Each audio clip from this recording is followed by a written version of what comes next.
Yehezkiel pasal 21 ayat 1 sampai 27. Pedang Tuhan melawan Yerusalem. Datanglah firman Tuhan kepadaku, hai anak manusia, tujukanlah mukamu ke Yerusalem dan ucapkanlah banyak teguran terhadap tempat kudusnya, dan bernubuatlah melawan tanah Israel. Katakanlah kepada tanah Israel, beginilah firman Tuhan, lihat, aku akan menjadi lawanmu, dan akan mencabut pedangku dari sarungnya, dan melenyapkan dari tengah-tengahmu orang benar dan orang fasik. Oleh karena aku hendak melenyapkan dari tengah-tengahmu orang benar dan orang fasik, maka pedangku akan terhunus dari sarungnya terhadap semua manusia dari selatan sampai utara. Dan semua manusia akan mengetahui bahwa aku, Tuhan, mencabut pedangku dari sarungnya, sehingga tidak akan kembali lagi ke situ. Dan engkau anak manusia mengeranglah di hadapan mereka seperti seorang yang tulang pinggangnya patah dan yang berada dalam kesengsaraan yang pahit. Dan kalau mereka bertanya kepadamu, mengapa engkau mengeluh? Jawablah, karena suatu berita. Kalau berita itu sudah tersiar, setiap hati akan menjadi tawar, dan semua tangan menjadi lemah lesu. Segala semangat menghilang, dan semua orang terkencing ketakutan. Sungguh pasti datang dan terjadi. Demikianlah firman Tuhan Allah. Kemudian datanglah firman Tuhan kepadaku, hai anak manusia, bernubuatlah dan katakan, beginilah firman Tuhan, pedang, pedang, yang sudah diasah dan juga digosok, diasah untuk menumpahkan darah, dan digosok supaya mengkilap seperti petir. Apakah kita akan bersukacita? Tongkat anakku menghina segala macam kayu. Pedang itu diberikan supaya digosok, supaya sedia dipergunakan. Pedang itu diasah dan digosok, supaya diberikan ke tangan si pembunuh.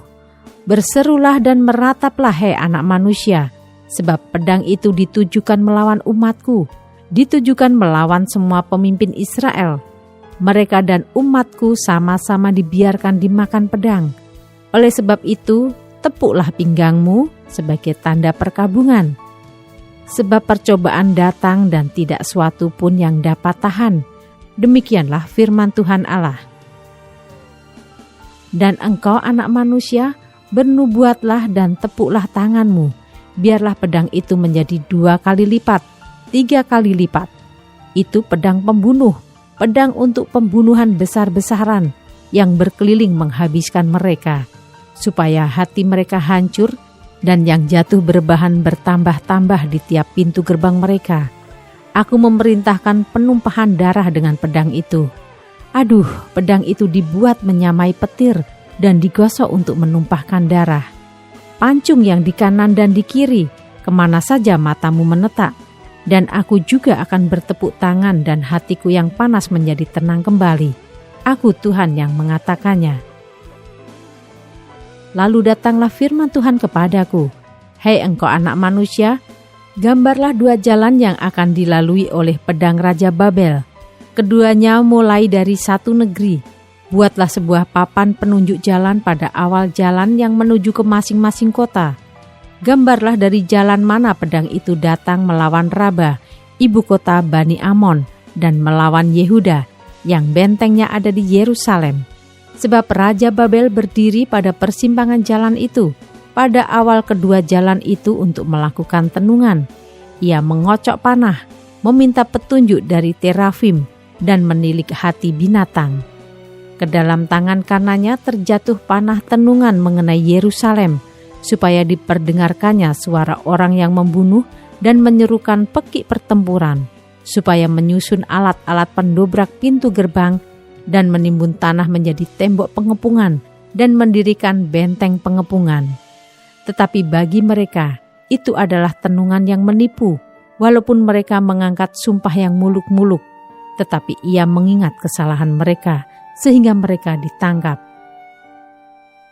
Oleh sebab itu beginilah firman Tuhan Allah, oleh karena kamu membuat kesalahanmu itu teringat kembali dengan tersingkapnya pelanggaranmu, sehingga kentara dosa-dosamu dalam segala perbuatanmu, oleh karena kamu menjadi teringat kembali, kamu akan ditangkap dengan kekerasan.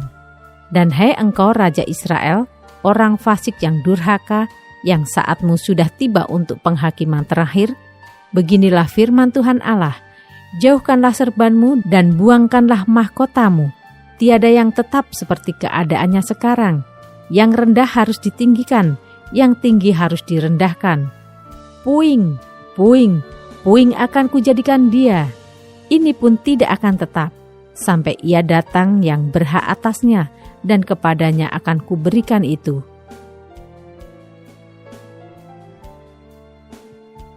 Ayat 28-32. Pedang Tuhan melawan Bani Amon. Dan engkau anak manusia, bernubuatlah dan katakanlah, beginilah firman Tuhan Allah mengenai Bani Amon dan cercaan mereka. Katakanlah, pedang sudah tercabut untuk menumpahkan darah, digosok untuk memusnahkan, dan supaya mengkilap seperti petir. Sedang orang melihat penglihatan-penglihatan yang menipu bagimu, dan memberi tenungan-tenungan bohong kepadamu, untuk ditetakkan ke leher orang-orang fasik yang durhaka, yang saatnya sudah tiba untuk penghakiman terakhir. Kembalikanlah itu ke sarungnya, di tempat penciptaanmu dan di negeri asalmu. Aku akan menghukum engkau.